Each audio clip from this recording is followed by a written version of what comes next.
साई बंदगी सतनाम, बंदी छोड़ सतगुरु कबीर साहिब की जय हो। आज हम जानेंगे सतगुरु नितिन साहिब से कि बहुत सारे लोगों का क्वेश्चन है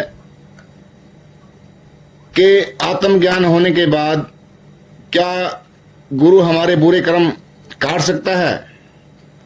तो आज सत्संग के द्वारा सतगुरु नितिन साहिब क्लियर करेंगे। तो सत्संग को आपने बड़े विवेक के साथ और बुद्धि को लगा के सुनना है। भक्ति करने से कर्म कट जाते हैं, फिर कष्ट क्यों होता है? पहले समझ लो कि हमारा जो शरीर है, हमारा जो ये जन्म है, ये हमारे प्रारब्ध से बना हुआ है। यानी पहले जो हमने काम कर रखे हैं, जो भी हमने कुछ किया है, ये शरीर हमें उसकी वजह से मिला है। हमने खूब अच्छे अच्छे काम किए हैं तो शरीर भी अच्छा मिल जाएगा, सुंदर मिल जाएगा, सुडौल मिल जाएगा और घर भी अच्छा मिल जाएगा। किसी अच्छे मंत्री के यहाँ, किसी बड़े बाबू के यहाँ, किसी अमीर आदमी के यहाँ तुम पैदा हो जाओगे, तुम्हारा शरीर पैदा हो जाएगा। अब ये हो गया तुम्हारा प्रारब्ध। अब तुमने गलत काम किए हैं, खूब लोगों को मारा है, बकरे काटे हैं, भैंसे काटे हैं, तो तुम्हारा प्रारब्ध तुम्हारे इस शरीर को दुखदाई अवस्था में घुमाएगा। यानी उसमें लिख दिया कि तेरा पैर कटेगा, तेरा हाथ कटेगा, अंधा हो जाएगा, बीमारियां लग जाएंगी। अब ये तुम्हारा प्रारब्ध है, ये होना ही होना है। कबीर साहब कह रहे हैं, ज्यों ही सतनाम हृदय धराया भया पाप का नाश। अब ये पाप का नाश जब बोला जाता है तो लोग क्या सोचते हैं कि सारे पाप जो पहले किए थे सबका नाश हो गया। लोगों को मिसगाइड किया जा रहा है। पाप का नाश कैसे खत्म होता है? यानी ज्यों ही सतनाम हृदय धरया, यानी जब तुमने आत्मज्ञान को अच्छी तरह समझ लिया, संतों की वाणी को समझ लिया, भयो पाप का नाश, अब तुम्हारा हृदय कोमल हो जाएगा, कठोर नहीं रहेगा। अब तुम चींटी को भी मारते हुए तुम उसकी पीड़ा को समझोगे कि यार मैं इसको मार रहा हूं तो इसको कितनी पीड़ा हो रही होगी और इसका बदला मुझे देना पड़ेगा। और तुमने उस चींटी को भी नहीं मारा तो पाप का नाश हुआ कि नहीं हुआ? मीट खाते थे, अंडे खाते थे, शराब पीते थे, दुनिया भर का व्यभिचार करते थे, ज्यों ही सतनाम यानी सतज्ञान हृदय धरया भयो पाप का नाश। जैसे चिंगारी अग्नि की पड़ी पुरानी घास। अब इसको समझना है। इसको कैसे समझेंगे? ये पुरानी घास की तरफ इशारा कर रही है वाणी। अब पुरानी घास क्या है? जो हमारे पुराने कर्म हैं। ये कैसे खत्म होंगे? पहले ये समझ लो। ये तब खत्म होंगे जब तुम अकर्ता हो जाओगे। अकर्ता हो जाओगे। अकर्ता हुए बिना खत्म हो नहीं सकते। जब तक तुम भाई जी नहीं हो सकते। इसलिए कबीर साहब ने अकर्ता का फार्मूला भी हमें दिया है। यानी तुम सिमरन करते रहो, करते रहो, करते रहो, जब तुम्हें अपना असली स्वरूप का भेद मिल जाएगा तब तुम अकर्ता हो जाओगे। अब तुम्हें कोई कुछ नहीं होने वाला। कहने का मतलब जो होना है वो तो होना ही है। टारे ना ही टरे करमगत टारे ना ही टरे। ये कबीर साहब की वाणी है कि टालने से भी नहीं टलती, लेकिन वही कर्म तुम्हें इतने आसान लगने लग जाएंगे भुगतते हुए कि ये तो कुछ हो ही नहीं रहा है मेरे साथ, बच रहा हूं मैं। लेकिन हाँ, तुम अपने स्वरूप को छोड़ के तुम इसमें ध्यान लगा लो कि अरे मेरी टांग कैसे दुखने लग गई, तो सारा ध्यान दुखने में ही आ जाएगा। और जब दुखने में आएगा तो तुम्हें लगेगा यार मेरे कर्म नहीं कट रहे। तुम्हारे उंगली में चोट लगी, अब क्या किया जाए कि ये चोट खत्म हो जाए, कम हो जाए? कैसे होगी? तुम्हें कोई जोर से थप्पड़ मार दे ना तो उंगली वाली दर्द खत्म हो जाएगी, फिर तुम्हारा सारा ध्यान यहाँ आ जाएगा। अरे यार उसने मुझे कैसे मार दिया। तुम लगड़ा के चल रहे हो, पैर दुखता है, और जब कुत्ता पीछे भागेगा ना तुम्हारे तो तुम पीटी उषा बन जाओगे। तुम दौड़े दौड़े भागे भागे, उस वक्त पैर का दर्द सब खत्म। क्योंकि जब हमारा ध्यान होता है जिस चीज पे, हमें उसी चीज का आभास होता है। तो साहिब कह रहे हैं जब तुम्हारी काया में कष्ट आता है तो तुम क्या करो? तुम सूरत को अपने स्वरूप में लगाओ और धीरे धीरे धीरे तुम्हें तुम्हारी काया का आभास ही नहीं होगा। ये करने से होगा, ऐसे नहीं होगा ये। और जब तुम स्थिर हो जाओगे तो तुम्हें लगेगा यार कुछ हुआ ही नहीं मेरे साथ। ऐसी अवस्था बन जाती है जब तुम्हें सब राम भरोसे छोड़ देते हो। ऐसा भी होता है, लेकिन तब होता है जब अच्छी तरह लगन लगा के करो। तो ये जो कर्म वाली बात है, कर्म तो भुगतान होते हैं। जैसे मैंने बताया कि एक बच्चे के इतनी तेज मारा और एक आदमी के इतनी तेज मारा, तो आदमी नहीं रोएगा, सह लेगा, लेकिन बच्चा रोएगा। जबकि दोनों को एक ही तेजी से झापड़ पड़ रहा है। क्यों रोएगा और क्यों नहीं रोएगा? बच्चा क्यों रोएगा? क्योंकि उसकी अवस्था अभी छोटी है, लेवल डाउन है। और आदमी क्यों सह लेगा? क्योंकि उसकी अवस्था उच्च अवस्था है। इसी प्रकार जब ऊपर के लेवल में आ जाओगे तो तुम्हें कर्म भोगते हुए पता नहीं लगेगा कितने भोग लिए। और जब अकर्ता हो गए तो उसके बाद तो कर्म का कोई मतलब बनता ही नहीं है। तब ये लागू होता है कि जब मैंने कुछ किया ही नहीं है, जैसे जज कहता है ना, तमाम सबूतों और बयानात तमाम सबूतों और बयानों के आधार को मद्देनजर रखते हुए इस आदमी को, इस कैदी को रिहा किया जाता है। अब क्यों रिहा कर दिया? क्योंकि कैदी का वकील चतुर था, वकील सयाना था। वकील ने ये प्रूफ कर दिया कि मेरा बंदा जब ये कांड हुआ तो वहां था ही नहीं, इसने किया ही नहीं। हाँ, तो कबीर साहब का ज्ञान क्या कहता है कि जितने भी संसार में काम हो रहे हैं तूने किए ही नहीं, तू दृष्टा है, तू देख रहा है केवल। कर कौन रहा है? मन और माया। मैं फूल देख रहा हूं, अब मैं उठा नहीं सकता इसको, मैं देख रहा हूं ना, अब उठा के दिखाऊं इसको मैं, उठाएगा कौन? ये उठाएगा। और किसके कहने पे उठाएगा? मन के कहने पे उठाएगा। तो सारे काम मन और माया ही कर रही है, लेकिन भुगतान किसको देना पड़ रहा है? इस जीवात्मा को। बस यही कबीर साहब समझा रहे हैं। भुगत रही है, काम कर रही है। शब्द हमारा तू शब्द का, सुन मत जा सरक, और जो चाहे निज रूप को शब्द ही ले परख। जब तक हमें अपना निज स्वरूप नहीं पता तो अब इसको अपना स्वरूप मानेंगे। अब इससे ये उठाएंगे तो कहेंगे मैंने उठाया। पंगा ये है, अपना स्वरूप जाना नहीं, और इस नकली स्वरूप ने जो माल उठाया उसको अपना मान लिया। कर्म यही पंगा है। अब जब निज स्वरूप को जान लिया, जो चाहे निज रूप को, तो शब्द ही ले परख। ये वाणी अभी भगत जी ने दिखाई, ये रामपाल जी की पुस्तक में है, ये वाणी छपी हुई है। और भगत जी अपने गुरु भाइयों को जब कह रहे हैं वहां पे जो कि देखो ये वाणी क्या कह रही है, जो चाहो निज रूप को प्राप्त करना है, तो वो क्या कह रहे हैं? नहीं नहीं नहीं, ऐसा कुछ नहीं है। जबकि वाणी छाप बैठे हैं। अब बताओ, इसी को बोला गया है कि आदि नाम हम भाग सुनाया और मूर्ख जीव समझ नहीं पाया। वो तो उसमें वो भी लिखा हुआ, वो जो हार वाली है ना, सखी हार बताई। हाँ, वो भी लिखा हुआ। कौन सा बताया? जो सखी सहेली, वो संगी की सहेली ने भेद बताया। रामदेव जी की वाणी।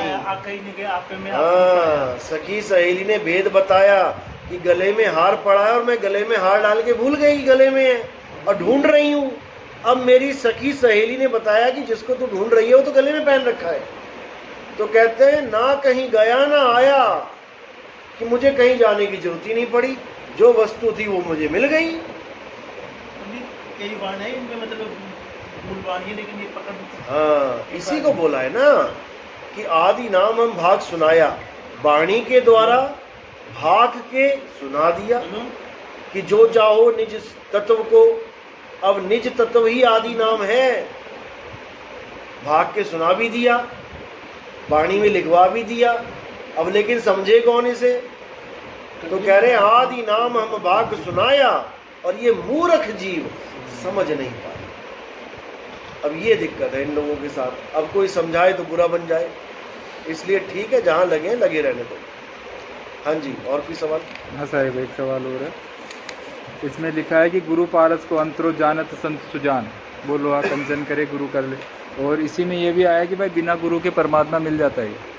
नहीं, देखो वाणियों को तोड़ने मरोड़ने वाले संत बहुत बैठे हैं, पहले तो ये समझ लो। वाणी का आप अर्थ तभी कर पाओगे जब आपने शब्द का अनुभव कर लिया। जब शब्द का अनुभव कर लिया तो सारी वाणियाँ खुल जाएंगी।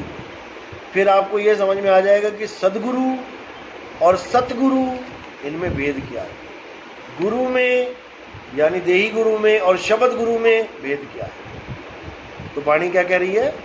वाणी कह रही है साहब कि गुरु पारस को अंतरो जानत संत सुजान। गुरु और पारस का जो अंतर है, जाने संत सुजान। गुरु और पारस में क्या अंतर है? वो लोहा कंचन करे गुरु कर ले आप समान। अब इस वाणी को समझो क्या कह रही है। गुरु कर ले आप समान, इसमें भेद है। कैसे करेगा गुरु अपने समान? एक आदमी गुरु है, उसने एक लेडीज को नाम दे दिया, चेली बन गई। अब वो कैसे करेगा अपने जैसा लेडीज को? क्या वो भी आदमी बन जाएगी? तो कैसे, किसकी बात चल रही है यहाँ पे? देह गुरु की बात चल रही है? नहीं चल रही है। देह गुरु की बात नहीं चल रही है, शब्द गुरु की बात चल रही है कि वो अपने जैसा कर लेगा। कैसे करेगा? जैसे समुद्र नदी को अपने जैसा कर लेता है। कोई भी नदी है, जब वो समुद्र में गिरती है क्या वो नदी रह जाती है? नहीं सर। बस इसी को बोला है, गुरु को कीजिए दंडवत, कोटि कोटि प्रणाम, कीट न जाने भृंग को, गुरु कर ले आप समान। ये शब्द गुरु की महिमा है भाई। शब्द गुरु शिष्य को अपने जैसा करता है। तुम्हारी सूरत को जब वो शब्द अपने में समेटेगा तो तुम में और शब्द में कोई फर्क ही नहीं रह जाएगा। फिर तुम्हारी अवस्था ये बन जाएगी कि हम है शब्द शब्द हम माही, हमसे भिन्न और कछु नहीं, क्योंकि सूरत शब्द में लीन हो गई।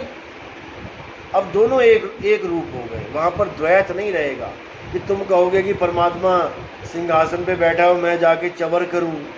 तो चवर ववर वाला काम खत्म हो जाएगा। चवर तब तक करोगे जब तक तुम किसी और को परमात्मा मान बैठे हो। यहाँ पर परमात्मा हो जाना है, और परमात्मा होने का मतलब है सूरत को शब्द से जोड़ देना है, अपनी हस्ती खत्म कर देनी है, जीव अवस्था खत्म कर देनी है। बस यही है, कोई अंतर्यामी नहीं बन जाओगे।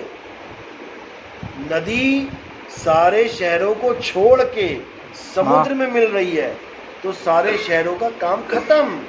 अब वो किसी शहर को नहीं जानती। पहले वो चित्रकूट को भी जान रही है, हरिद्वार को भी जान रही है, ऋषिकेश को भी जान रही है, कितने घाटों को जान रही है। अब वो जब समुद्र में समा गई, अब वो किसी से भी कोई वास्ता नहीं रह गया। अब वो अपने आप में लीन है, अपने स्वरूप को पा लिया उसने, किसी और का ज्ञान नहीं है, अपना ज्ञान प्राप्त करना। बात ये है, शब्द विहंगम चाल हम। तो यहाँ पर शब्द गुरु की बात है। देह गुरु जो होता है ये अपने ऊपर फिट करते हैं वाणी, इसीलिए हमारे सत्संग कड़वे करीले लगते हैं। इनको कड़वे लगते हैं देही गुरुओं को, क्योंकि मैं देह गुरु का खंडन करता हूँ। जब ऐसी वाणियाँ आती हैं तब, और जहाँ देही गुरु की महिमा गाई है वो भी है, ऐसा नहीं है कि महिमा नहीं गाई है, लेकिन जहाँ तक महिमा गाई है इसको वहीं तक रहने दो। 10वीं का टीचर भी टीचर है, 5वीं का टीचर भी टीचर है। अब तुम 5वीं के टीचर को बोलने लग जाओ ये पीएचडी का टीचर है, ये गलत है। टीचर बोलो, जरूर बोलो, ये भी बोलो कि इसके बिना तुम आगे नहीं बढ़ सकते। बिल्कुल सही बात है। 5वीं का टीचर तुम्हें ना पढ़ाए तुम 5वीं पास नहीं हो सकते, कितनी बार एग्जाम दे लो। अगर टीचर तुम्हें गलत पढ़ाने लग जाए तो तुम वैसे ही मारे गए। यानी गलत ज्ञान देने वाले भी गुरु बैठे हैं और सही ज्ञान देने वाले भी गुरु बैठे हैं, लेकिन दोनों ही अपने अपने लेवल में हैं। तो सेवा देही गुरु की भी बोली है, सेवा को दो ही भले, दो बोल दिया ना। अब कई लोग ऐसे हैं जो कहते हैं गुरु तो शरीर होता ही नहीं है, देही गुरु तो कुछ होता ही नहीं है। जितनी बार भी गुरु आया है वाणी में, ये परमात्मा के लिए है, तो फिर परमात्मा क्या दो हैं? अब दो बता दिए यहाँ पे। अब तुम सिद्ध करके दिखा दो कि यहाँ परमात्मा दो हैं।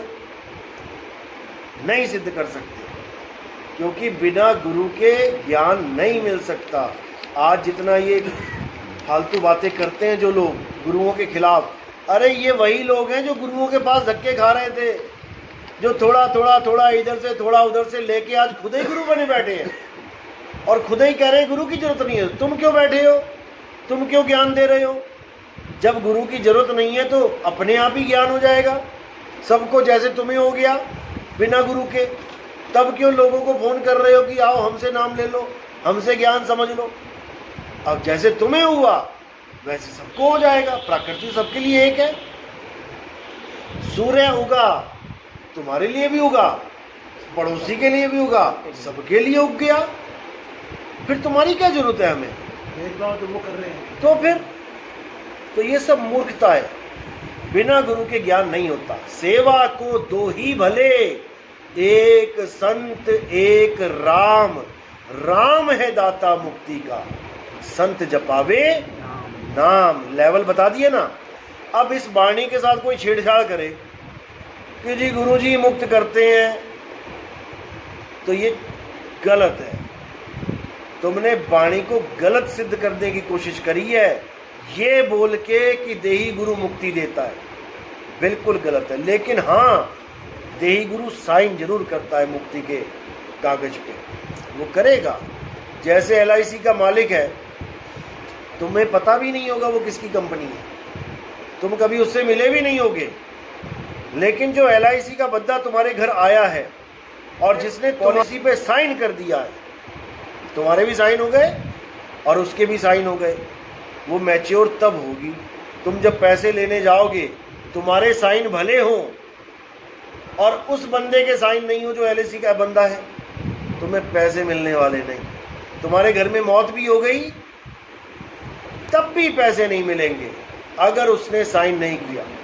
तो जो लोग ये सोचते हैं कि नितिन दास के पास आ गए, ज्ञान ले लिया, अब क्या है, छोड़ दो इसको, तो भैया साइन नहीं चलेंगे। फिर याद रखना, जब तुमने साइन ही हटा लिया तो नहीं लगेगा वहाँ पे सीधे।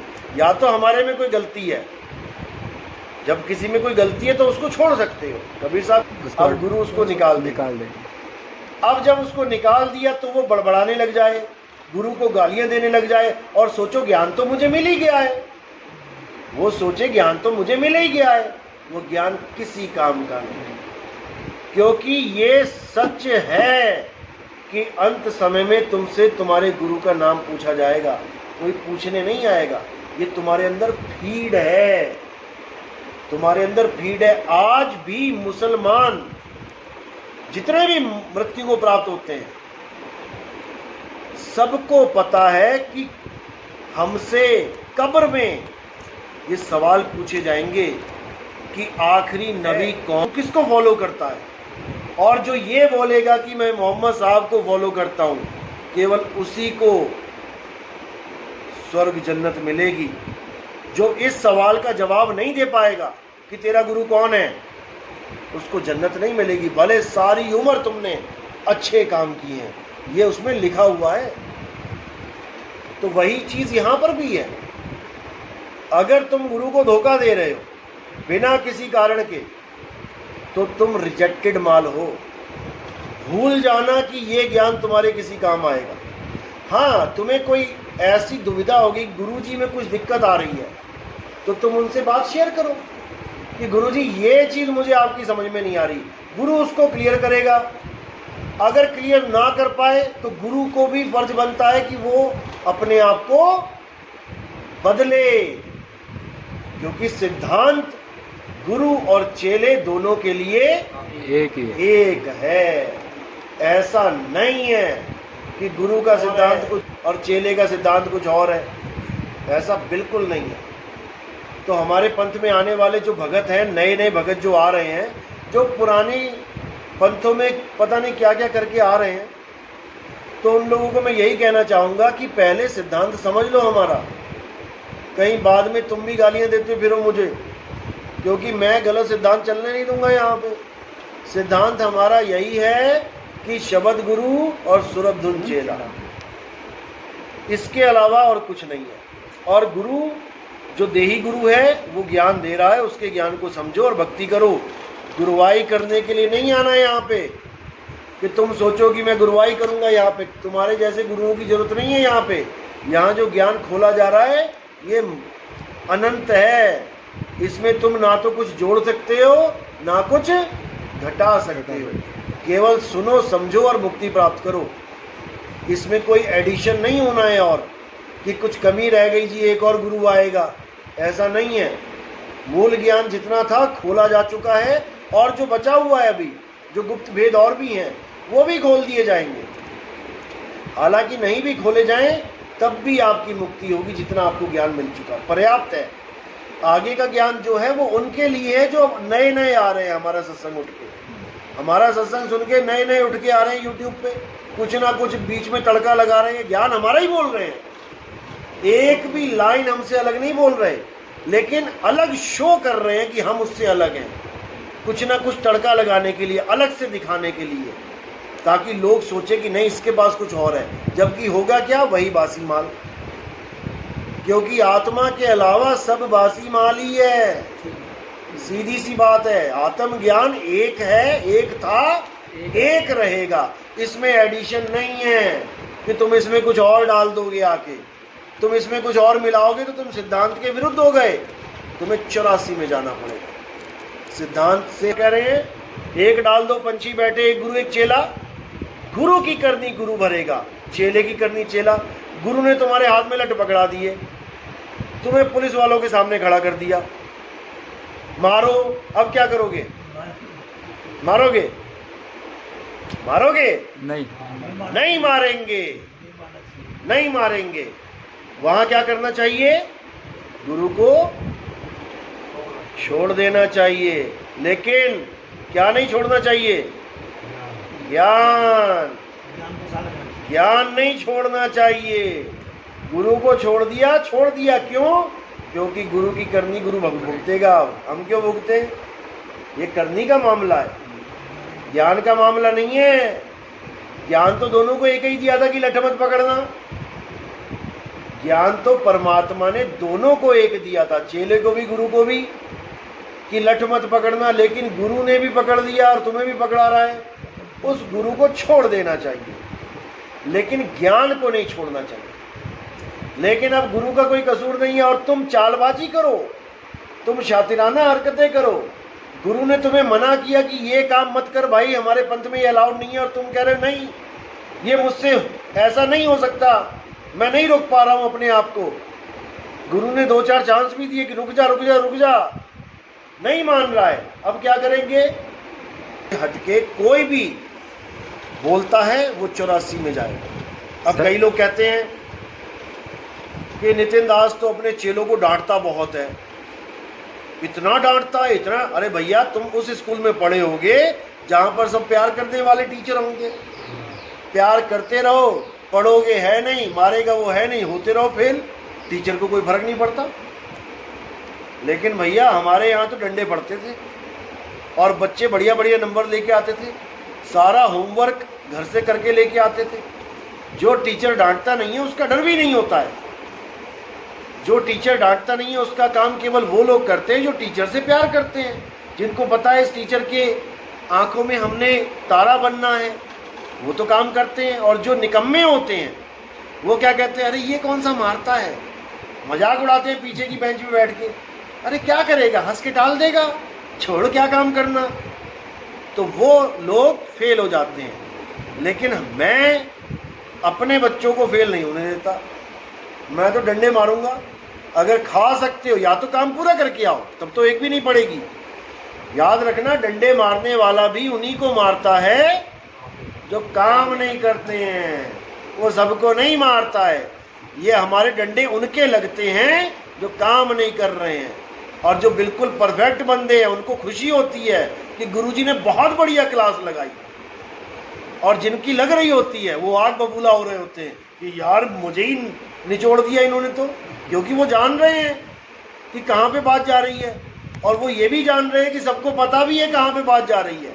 उसके बाद वीडियो बनाते हैं, उल्टी पुल्टी गालियां देते हैं।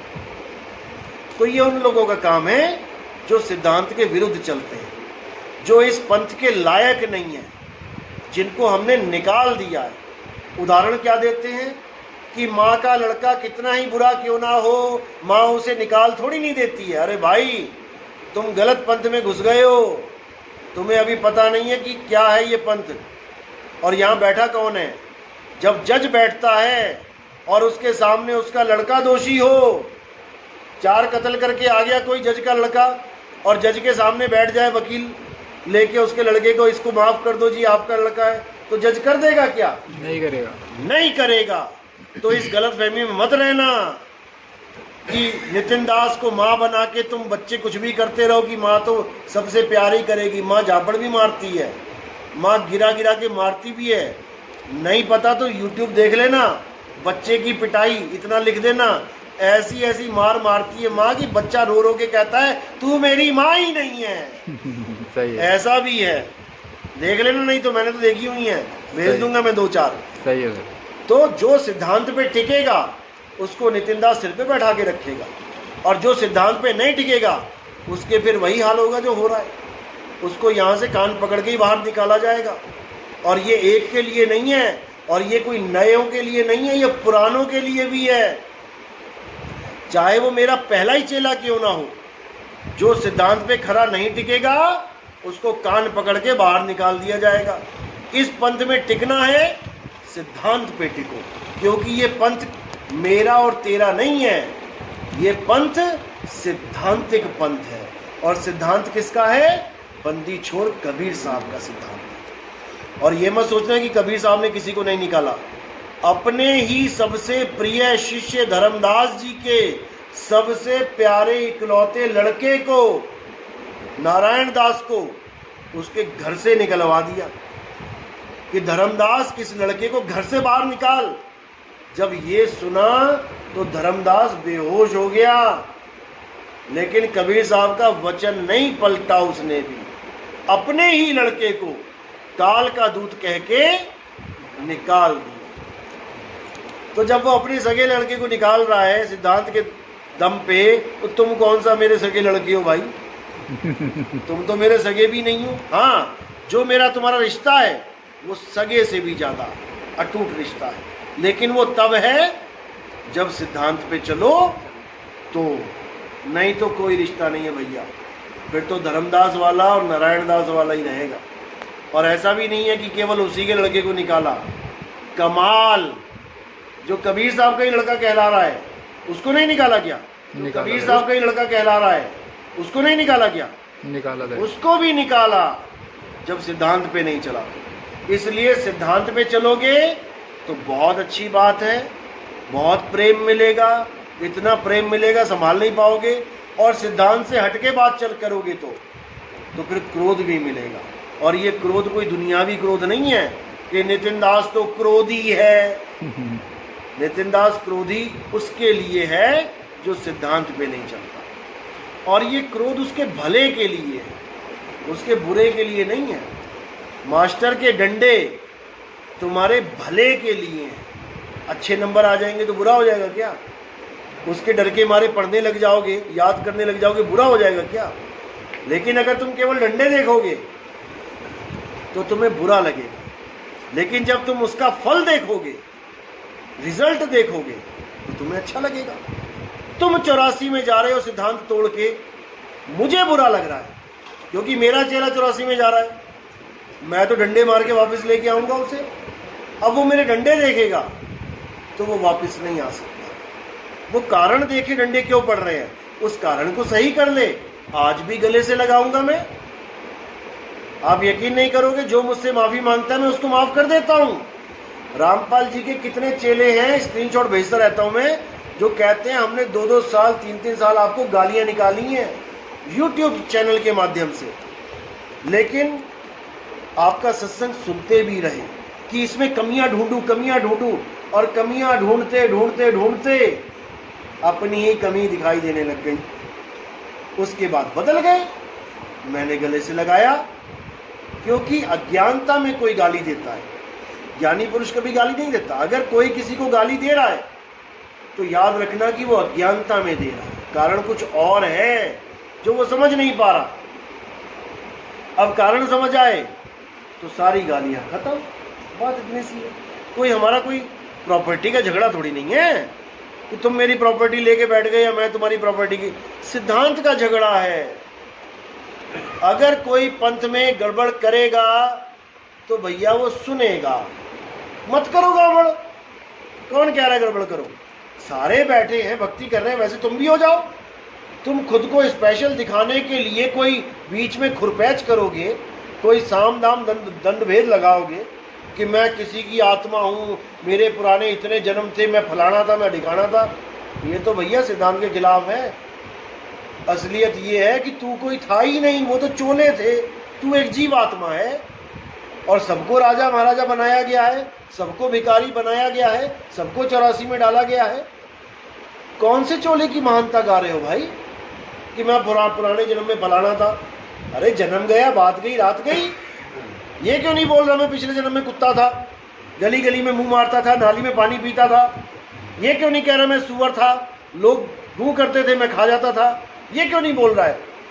क्या नहीं खाया क्या किसी ने? खाया जब आप सुअर बने तो क्या खाया? लड्डू पेड़े, मिश्री, विष्टा खाया। अरे विष्टा खाई है, गू खाया लोगों का। तो किस बात का अहंकार है भाई? और कल खाया है तो कहो अगला जन्म मिल जाए सुअर का, फिर क्या खाएगा? फिर भी वही खाएगा। तो किस बात का अहंकार कि मैं पिछले जन्म में ये था, मैं वो था? अरे भैया तू ये जन्म संभाल ले, ये जन्म संभाल ले, वरना फिर विष्टा ही खाएगा जाके नालियों में, क्या फायदा उसका? तो मैं ये समझा रहा हूं कि इन चीजों से निकलो बाहर, तभी मुक्ति मिलेगी। ये देह अहंकार ये नहीं छूट रहा, तू पिछला लेके बैठ गया, अपने पतन का कारण बन जाएगा तेरा। और डंडे इसलिए मार रहा हूं कि सुधर जा, नहीं तो रास्ता नहीं मिलेगा निकलने के लिए। लेकिन बुरा लग रहा हूं क्योंकि डंडा है हाथ में। हाथ में जिसके डंडा हो वो मास्टर किसी को अच्छा लगता ही नहीं है, लेकिन उसको नहीं लगता है जो काम करके नहीं आया घर से, और जो होमवर्क पूरा करके आया है, जिसको सब कुछ पता है, याद है, उसके लिए उसका डंडा है ही नहीं, गायब है डंडा उसका। तो बात ये है। चलो और कोई सवाल? हाँ साहब, जैसे वो बताया आपने अभी जो अपने नाम दीक्षा ले जाते हैं और फिर दोबारा दर्शन करने भी नहीं आते हैं गुरु के, तो देखो इसमें कोई दिक्कत नहीं है। नाम दीक्षा कोई ले जाता है, दोबारा कभी आता भी नहीं है, अच्छी बात है, शायद भक्ति कर रहा है मन लगा के। लेकिन अगर वो नाम दीक्षा ले गया और भक्ति नहीं कर रहा है तो यहाँ पे गड़बड़ है। मैं ये नहीं कहता कि मेरे पीछे पीछे आओ। हाँ, अगर कोई शंका है, समाधान है या कुछ भी है, या आपके शहर में मैं आया हूँ और आप मिलना चाहते हो तो मिल सकते हो। बंधन नहीं है कि मिलना ही है, ये भी कोई बंधन नहीं है। घर के 100 काम है, बहुत ज़रूरी काम है। आज माता जी को हॉस्पिटल लेके जाना है, डेट मिली है 1 महीने बाद की, आज ही है। घर में शादी है, पड़ोसी के यहाँ किसी रिश्तेदार के यहाँ शादी है, जा सकते हो, मत आओ। लेकिन घर में निठल्ले बैठे हो, भक्ति कर नहीं रहे हो और सोच रहे हो पता तो लग ही गया क्या करना है और कर रहे नहीं हो, वो गलत बात है। सत्संग में आने से क्या होता है, एक एनर्जी लेवल हाई हो जाता है। यानी सत्संग एक बाढ़ होती है। आपने फसल बो दी, पता लग गया कि कैसे बोनी है, ठीक है बो दी, लेकिन बाढ़ नहीं लगाई तो क्या होगा? तो पशु खा जाएंगे। सत्संग एक बाढ़ की तरह होती है। सत्संग सोई हुई एनर्जी को दोबारा से एनर्जेटिक बनाने के लिए होती है, दोबारा से जगा देगा सत्संग। तो आना भी चाहिए, लेकिन अगर कोई काम है तो मत भी आओ, तब भी कोई दिक्कत नहीं है। ऐसे पुराने भगत थे जो मिलने वाले थे, वो पहले तो, अब मैं उससे बात करता हूँ तो अब वो उसमें ईसा मसीह वाले में जाता है। तो वो ये कहता है कि भाई अब गुरुजी ने जो बताया ध्यान तो पता लग ही गया, तो कहीं नहीं ऐसा नहीं होता। देखो पहले अच्छी तरह समझ लो। पहली बात तो ये है कि मैं कभी किसी को मना नहीं करता कि आप हमारे पंथ में आने के बाद कहीं और नहीं जा सकते। ये बंधन ना तो मैंने आज तक कभी डाला है, ना ही मैं कभी डालूंगा, क्योंकि ये बंधन जो गुरु डालता है वो दोषी हो जाता है। जैसे कई लोग हैं जो कहते हैं कि नितिन दास का सत्संग नहीं सुनना है, नाम खंड हो जाएगा। ये दोषी हैं, ये परमात्मा की निगाह में दोषी हैं, इनकी दुर्गति होने वाली है। क्योंकि जब परमात्मा ने बाकी गुरुओं के दिमाग में ये बात नहीं डाली कि तुम्हारा सत्संग नहीं सुनना, तो तुम किसके दिमाग में डालना चाहते हो कि किसी और का मत सुनना? आप दोषी हो जाते हो। जबकि सच्चा गुरु क्या कहता है कि सब काहू का लीजिए सांचा शब्द निहार और पक्षपात मत कीजिए, कहें कबीर विचार। सच्चा गुरु कभी ये नहीं कहेगा कि आप किसी का सत्संग मत सुनो, वो तो ये कहेगा बेटा सत्संग भी सुन, नाम दीक्षा भी ले ले जाके, और देख जाके कि क्या ये आगे का ज्ञान है। अगर वो आगे का ज्ञान है तो भैया मुझे पीछे क्यों छोड़ रहा है, मुझे भी ले चल। सच्चा गुरु ये कहता है। अब कई लोग कहते हैं, ऐसे भी हैं धुरंधर, जो कहते हैं गुरुजी आपसे भी आगे का ज्ञान मिल गया। मैं पूछता हूँ भैया बता दे फिर क्या है, हमें भी ले चल। नहीं नहीं नहीं, हम बता नहीं सकते। अब बताओ, हमसे तो पूछ लिया और मैं कह देता नहीं मैं बता नहीं सकता, तब तो कहते थे गुरुजी मर जाएंगे, गुरुजी पल का भरोसा नहीं। तब तो गुरुजी से सब कुछ ले लिया। अब जब गुरु दक्षिणा की बात आई, ये दक्षिणा है, जब ज्ञान लिया है तो दक्षिणा सबसे बड़ा नाम, दाना सिर दान नाम दान, सबसे बड़ा दक्षिणा है ज्ञान दान। नाम दान यानी ज्ञान दान। और जब गुरु पूछ रहा है कि क्या ज्ञान मिला बता दो, परख तो करे ना, क्योंकि तुम हमारे शिष्य हो। पहले गुरु परख करेगा कि मेरा चेला आगे गया कि पीछे, तो वो चेला ज्ञान नहीं बता रहा आगे, तो वो गुरुद्रोही है। वो गुरुद्रोही है जो अपने गुरु का कल्याण नहीं चाहता। सीधी सी बात है, गुरुद्रोही वो नहीं है भाई जो तुम समझ के बैठे हो। असली गुरुद्रोही वो है जो अपने गुरु को पीछे रखना चाहता है और खुद आगे बढ़ गया। अगर आगे का ज्ञान है तो भैया आगे ज्ञान बता दो हमें, अगर सही होगा तो हम भी आ जाएंगे, क्या दिक्कत है। ऐसे भी लोग बैठे हैं क्योंकि इनके पास आगे का ज्ञान नहीं होता। ये वो लोग हैं जिनसे कुछ होता ही नहीं है, जो कहते हैं अरे इतने साल हो गए नाम दीक्षा लिए, कुछ हो ही नहीं रहा है, चलो कुछ और ले लेते हैं। पता लगा ये भी नहीं रहा और कुछ और भी नहीं मिला। तो मना तो मैं किसी को नहीं करता, जिसको यहाँ पे टिकना है टिको, जिसको नहीं टिकना है आगे बढ़ो। लेकिन ये तो मत बोलो ना कि ये आगे का ज्ञान है, कि तुम अज्ञान को बोलो कि आगे का ज्ञान है और दूसरों को भ्रमित करो। तो यहाँ पर नितिन दास नहीं सहेगा। या तो खुल के मैदान में आओ, डर किस बात का है। अगर ये आगे का ज्ञान है तुम्हारे पास तो खुल के आओ, आओ संतों मेला कीजिए, और खाली है तो भर भर लीजिए, भरे हैं तो छक छक। यहाँ तक कि मैंने भी अपने सत्संगों में ज्ञान को छुपाया नहीं है। जो विवेकी पुरुष है वो सब जान रहा है कि नितिन दास नाम दीक्षा में क्या देने वाला है। तुम भी ऐसे सत्संग दे दो हमें, अगर तुम मर्यादा में हो कि हम नहीं बता सकते जी, हमें मना किया है, तो तुम ऐसा कोई सत्संग दे दो जहां पर उस ज्ञान का इशारा हो, पता लगे कि ज्ञान है क्या। ना तुम्हारे पास कोई सत्संग है, ना तुम्हारे पास कोई विचार है, ना तुम्हारे पास कोई आधार है। तुम आधार ही बता दो कि तुम नाभि पे ध्यान करना शुरू कर लिए हो, या तुम आंखों में ध्यान कर रहे हो, नाक पे कर रहे हो, कंठ पे, या तुम ध्यान ही नहीं कर रहे हो, केवल दृष्टा बन के दुनिया देख रहे हो, ये भी आधार है। अरे कुछ तो बताओ। तुम कुछ भी नहीं बता रहे हो तो तुम गुरुद्रोही हो। फिर तुम्हारी मुक्ति कोई दुनिया का ज्ञान कर ही नहीं सकता, क्योंकि कबीर साहब ने ये बोला है कि अगर ज्ञान है तो उसको बांटते चलो, आओ संतों मेला कीजिए। क्यों बोला है मेला? इसीलिए बोला है कि एक से दूसरे का कल्याण हो, ना कि तुम ज्ञान को छुपा के इस दुनिया से रुखसत हो जाओ और बाकी सब डूबते मर जाएं। लोग मुझे कहते हैं नितिन दास तो गली गली में घूमता है। अरे भैया क्यों घूमता है, ये क्यों नहीं समझ में आ रहा तुम्हें? बाबा नानक को क्या जरूरत पड़ी थी घूमने की? मक्का मदीना से पैदल चल के, कन्याकुमारी से पैदल चल के रूस तक गए, बर्मा गए, यहां तक कि कई लोग कहते थाईलैंड तक गए। वो कहां पर है वो थाईलैंड? क्यों गए? जीवों को जगाने के लिए, छुपाने के लिए नहीं कि ज्ञान मिल गया छुपा लो, बिल्कुल गलत है।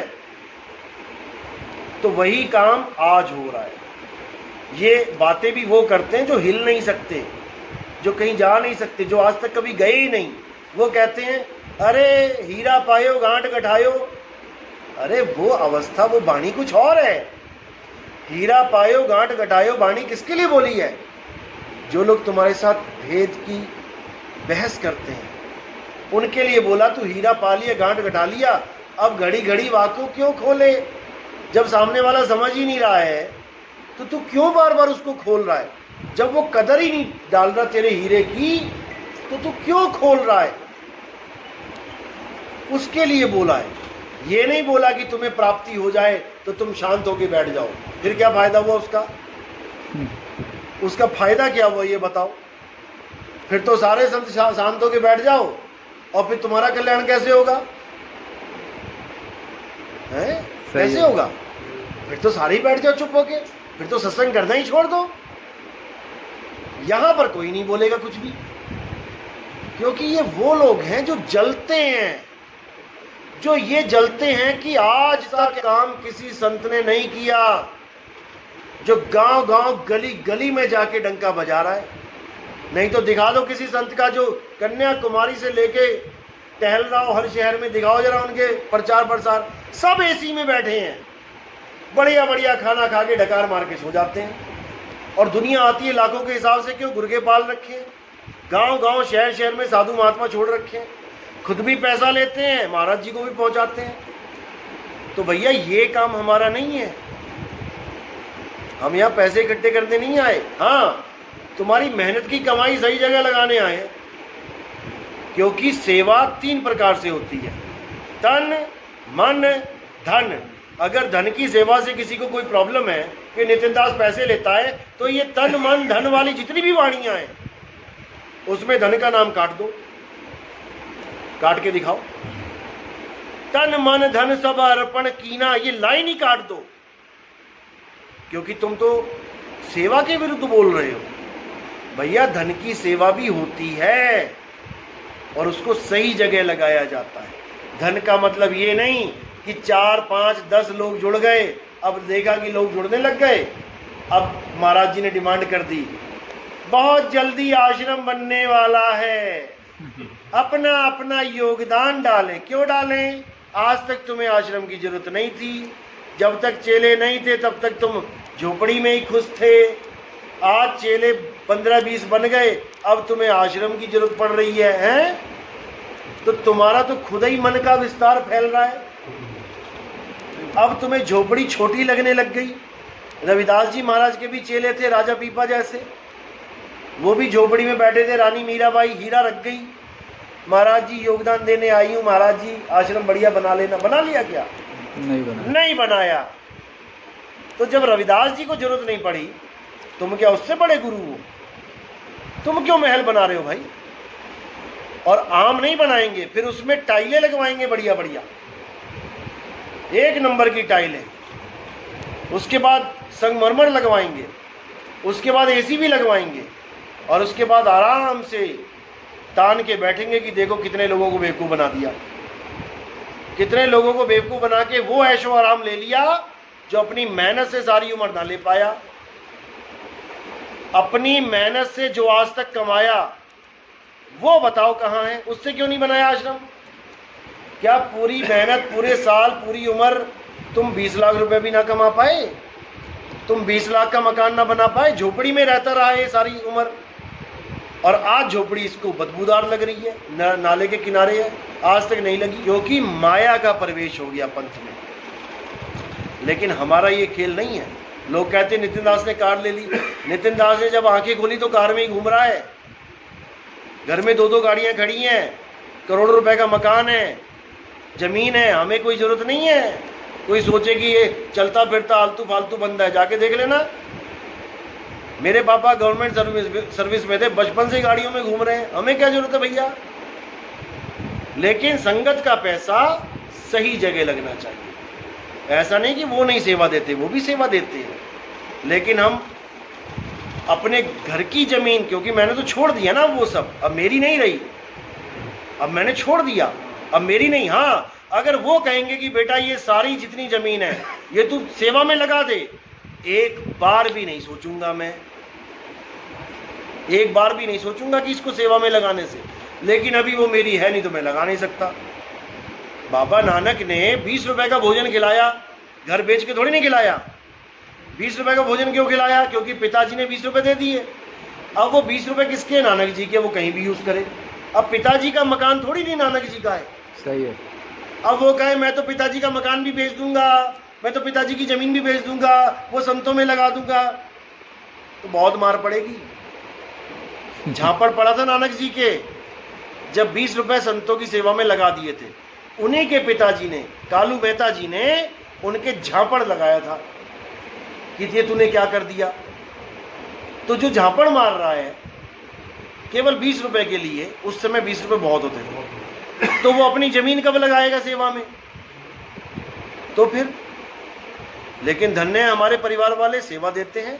गुरुजी जाते हैं चंडीगढ़ में, मेरी माता भी जाती है उनके पास, भाई भी जाता है, और मेरे रिश्तेदार जो जुड़े हैं गुरुजी से मैंने जोड़ रखा है, वो भी जाते हैं, सेवा देते हैं। बहुत अच्छी बात है, सेवा देनी ही चाहिए।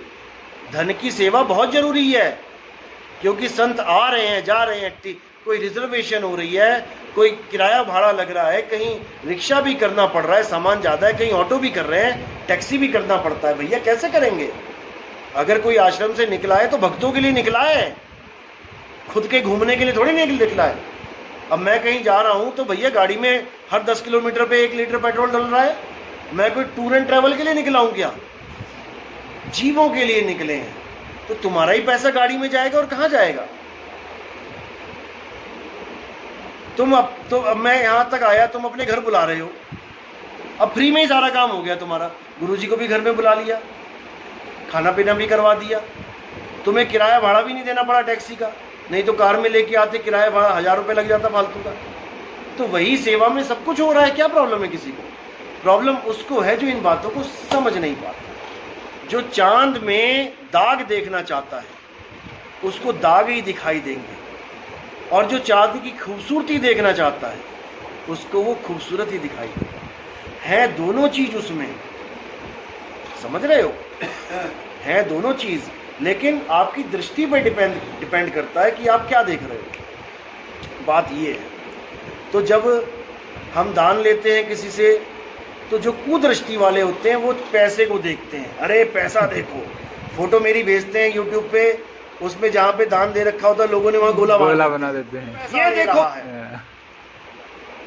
ये देखो पैसा। और जब पेट्रोल डला रहे हैं, अपने शरीर की ऐसी तैसी करा रहे हैं, 24 घंटे भ्रमण पे चल रहे हैं, वो नहीं दिखाई देता। वो क्यों नहीं दिखता? क्योंकि कुदृष्टि है। सुअर के आगे तुम 1000 रुपए की मिठाई रख दो और विष्ठा रख दो, अब सुअर क्या खाएगा? विष्ठा ही खाएगा। उसको उसी में खुशबू दिखाई देगी और सीधे गप्पे से मुंह मार देगा। बस यही फर्क है एक सज्जन और दुर्जन में। सज्जन हमेशा अच्छी बातें देखेगा और दुर्जन कोई बुराई ना होते हुए भी बुराई निकालेगा। यही समझ।